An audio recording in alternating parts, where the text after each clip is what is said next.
There are so many stories, legends, myths, scuttlebuts that circle this old place. Peruvians, we are always increasing those stories from what we hear and all about what people says. And that grows and grows and grows as a snowball coming down on a hill. And all of it has created an intrigue mystery popular story surrounding this frightening myth in Lima, Peru.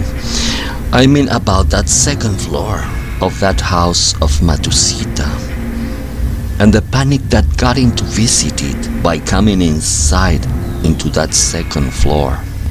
The owner has closed it and has prohibited the visits to this dark, lugubrious second floor. The story starts when there it was an antique criminal jail that was very near to it. Some of those prisoners has murdered themselves inside of it, and their madness souls were surrounded that home since then. Those souls has never got the freedom that they wander, and until now they are wrath, claiming revenge. In that second floor has been happening different mad events in its timeline.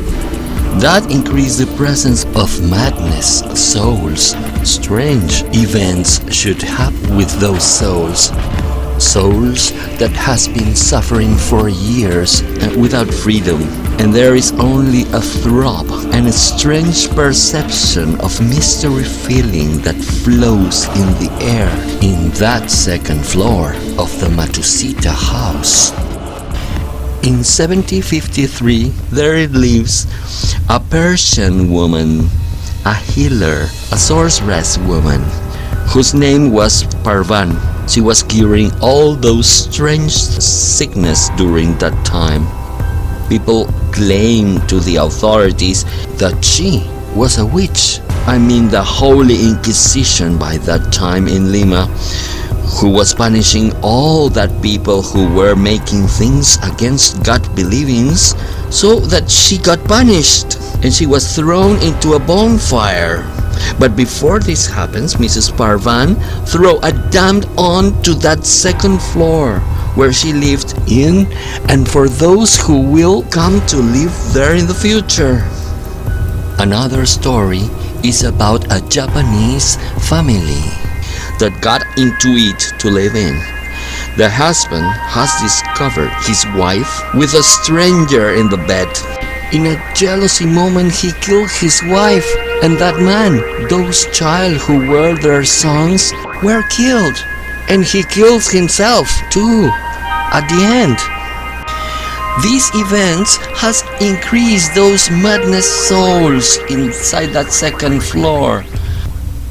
It was a misfortune there. All those people who were coming there to live in found that strange presence, because those souls never found the happiness in their lives. Only negative happenings occur in that place. Then there comes another story about a rich family with their mistreated and abused servants.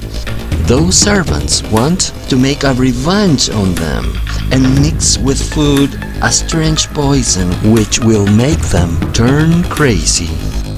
But it doesn't work like that. Into the craziness, they kill them all. The poison was too strong. Another story is about a well-known TV conductor. By that time, he was offering the audience that he will visit the second floor, and they will see that there nothing happens with him. He took a TV camera, and supposedly he was going to get into it. But before this happens, he feels bad, and he was attended by doctors in a hospital, and he could never got in to visit that bewitched house. So his promise with the audience was broken.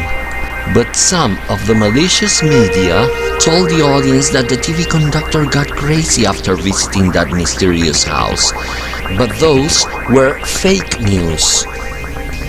Another happening was about a mayoral candidate who climbed an external ladder and tried to get into that private house through the windows, which were closed, but he insists to break them, forcing them to get in, and he became crazy after it.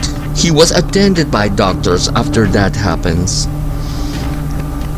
A TV program insists on showing the people that nothing happens inside that second floor. When a reporter of a TV station got into it, coincidentally break his feet tendon. Oh my god, it was a coincidence? Or simply it was a part of that malicious place event? And all of these happenings after visiting that reform and rebuilt house. Because now, after so many years of nasty remarks, the owner has decided to rebuild it, to assure himself that nothing wrong is going there inside that second floor of the Matusita house. Also, they were saying that in front of there it was a United States embassy by that time. And the people were telling that those stories were created to be away from unfriendly people to install there in that home, to make them frightened for those possible terrorism enemies that they had by that time in Lima. Personally, I have passed by that corner where it was the Matusita house so many years ago, and even being outside, there is a coldness fear about that house. It makes all my hair stand on end, because I feel that madness presence, a strange and mysterious presence, and my heart starts pounding so hard in front of it. Day or night, in that house, the frightening moments were there always. I really don't know now that they have rebuilt that Matusita house, if there is now the presence of such a paranormal events there. The only thing I can say is that this was a fear place to live in. That desolate, terrifying, oldness, dirty, and lugubrious told stories will be staying there and will stay there in people's mind for so much more time. Thanks for visiting my channel and hope you like this video. I will be making more video like this one. Please give me a like and subscribe. Give me your comments, activate your bell notifications, and until the next time, bye bye.